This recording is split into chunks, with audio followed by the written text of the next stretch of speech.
बोलिए शंकर भगवान की जय। श्री गणेश भगवान की जय। भगवती मैया की जय। श्री शिव महापुराण के अंतर्गत वायव्य संहिता जो कि पूर्व खंड है और सप्तम संहिता है, इसके अध्याय चौथे में आज हम प्रवेश करेंगे, जिसमें वर्णन है नैमिषारण्य में दीर्घ सत्र के अंत में मुनियों के पास वायु देवता का आगमन। नैमिषारण्य में दीर्घ सत्र के अंत में मुनियों के पास वायु देवता का आगमन। सूत जी बोले, उस समय उत्तम व्रत का पालन करने वाले महाभाग्यवान उन ऋषियों ने महादेव का अर्चन करते हुए उस स्थान में यज्ञानुष्ठान प्रारंभ किया। तस्मिन् देशे महाभागा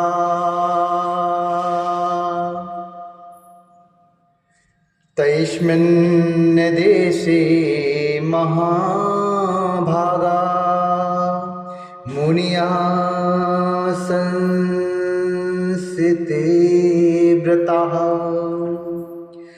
तस्मिन् देशे महाभागा मुनिया संस्थिते व्रताः अर्चन्त्यो महादेवं शत्रुमारेभिरे तदा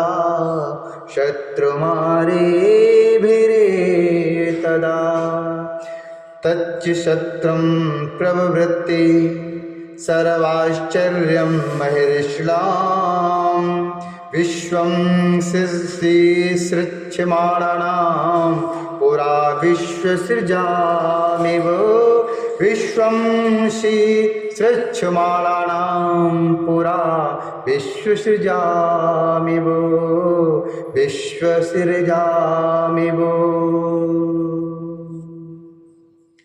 सूत जी बोले, उस समय उत्तम व्रत का पालन करने वाले महाभाग्यवान ऋषियों ने महादेव का अर्चन करते हुए उस स्थान में यज्ञानुष्ठान प्रारंभ किया। उन महर्षियों का वह यज्ञ अनेक प्रकार के आश्चर्यों से वैसे ही भरपूर था जिस प्रकार पूर्व समय में सृष्टि की इच्छा करने वाले विश्व सृष्टा प्रजापतियों का यज्ञ था। कुछ समय बीत जाने पर अथ काले गते क्षत्रे समाप्ते भूरि दक्षिणे पितामह नियोगेन वायुस्तत्रागम स्तव स्वयं। पितामह नियोगेन वायुस्तत्रा आगमत स्वयं। कुछ समय बीत जाने पर प्रचुर दक्षिणा वाला वह यज्ञ जब समाप्त हो गया, तब ब्रह्मा जी की आज्ञा से वहाँ स्वयं वायुदेव आए। वे वायुदेव साक्षात स्वयंभू ब्रह्मा जी के शिष्य, सब कुछ प्रत्यक्ष देखने वाले तथा इंद्रियों को बस में रखने वाले थे, जिनकी आज्ञा में 49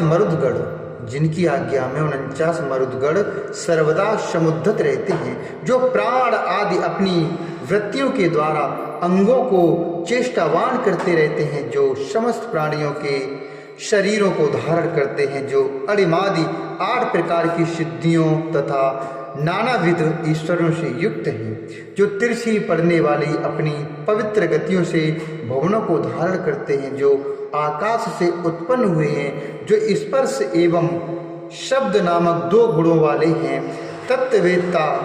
तत्ववेत्ता लोग, जिन्हें तेजों की प्रकृति कहते हैं, उन्हें आश्रम में आया हुआ देखकर दीर्घकालिक यज्ञ करने वाले मुनिगण ब्रह्मा जी के वचन का स्मरण कर अत्यंत प्रसन्न हो गए। तब सभी ने उठकर आकाश जन्मा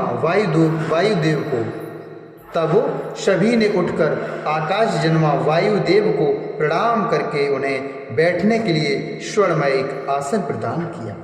इसके पश्चात मुनियों ने उस आसन पर बैठे हुए वायुदेव की भली भांति पूजा अर्चना की और उन्होंने भी उन सभी की प्रशंसा करके उन सबसे कुशल मंगल पूछा। वायुदेव बोले, हे ब्राह्मणों, अत्र वहा कुशलम विप्राः, अत्र वहा कुशलम विप्राः, कच्चिद् वृत्ते महाकृतौ, कच्चिदन्हनो दैत्या, न बाधेरन्स्वर्दुषः, न बाधेरन्सुरदुषः।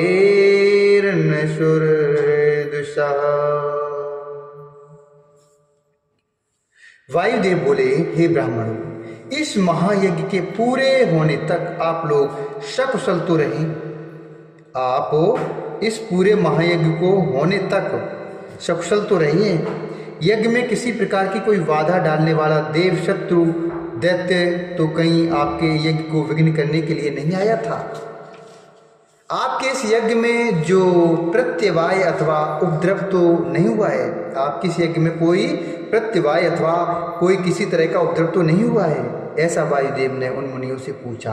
आप लोगों ने स्तवन तथा मंत्र जप के द्वारा देवगणों तथा पितृकर्मों के द्वारा पितरों का पूजन कर ठीक ठाक तरह से यज्ञ का अनुष्ठान विधि पूर्वक संपन्न तो हो गया है। अब इस महायज्ञ के समाप्त हो जाने के अनंतर आप लोगों की क्या इच्छा, अर्थात क्या करने की इच्छा है। तब शिव भक्त वायुदेव के द्वारा इस प्रकार पूछे गए सभी मुनि प्रसन्नचित्त तथा विनयावनत होकर कहने लगे। मुनि बोले, जब आप हमारे कल्याण की वृद्धि के लिए आ ही गए हैं तो आज हम लोगों का पूर्णतः मंगल हो ही गया और हमारी तपस्या भी सफल हो गई। अब आप पहले का एक वृत्तांत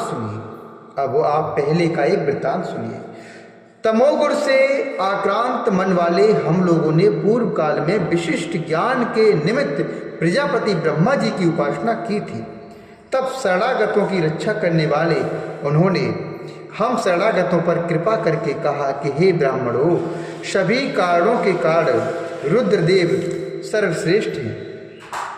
तर्क से परे उन रुद्र देवता को यथार्थ रूप से भक्तिमान ही देख सकता है और इन्हीं की प्रसन्नता से भक्ति मिलती है और अंत में मुक्ति भी इन्हीं की कृपा से प्राप्त होती है। अतः आप लोग इनकी प्रसन्नता प्राप्त करने हेतु नैमिषारण्य में यज्ञ नियमों में दीक्षित होकर दीर्घ सत्र के द्वारा परम कारण रुद्र का यजन कीजिए। तब उनकी प्रसन्नता से यज्ञ के अंत में वायुदेव आएंगे। उनके मुख से आप लोगों को ज्ञान लाभ होगा और कल्याण की प्राप्ति होगी। इस प्रकार का आदेश देकर ब्रह्मा जी ने हम लोगों को इस स्थान पर भेजा है। हे महाभाग, हम लोग आपकी प्रतीक्षा कर रहे हैं। दिव्य हजार वर्ष पर्यंत हम लोग यहाँ बैठकर जो दीर्घ सत्र कर रहे थे, उसका उद्देश्य आपके आगमन के अतिरिक्त अन्य कुछ और भी नहीं था। उसका उद्देश्य जो था वो सिर्फ आपके आगमन के लिए ही था। तब प्रसन्न मन से वायुदेव दीर्घ सत्र करने वाले ऋषियों के उस प्राचीन वृत्तांत का श्रवण किया और तब प्रसन्न मन से वायुदेव ने दीर्घ सत्र करने वाले ऋषियों के उस प्राचीन वृत्तांत का श्रवण किया और मुनियों से घिरे हुए वे वहीं पर विराजमान हो गए।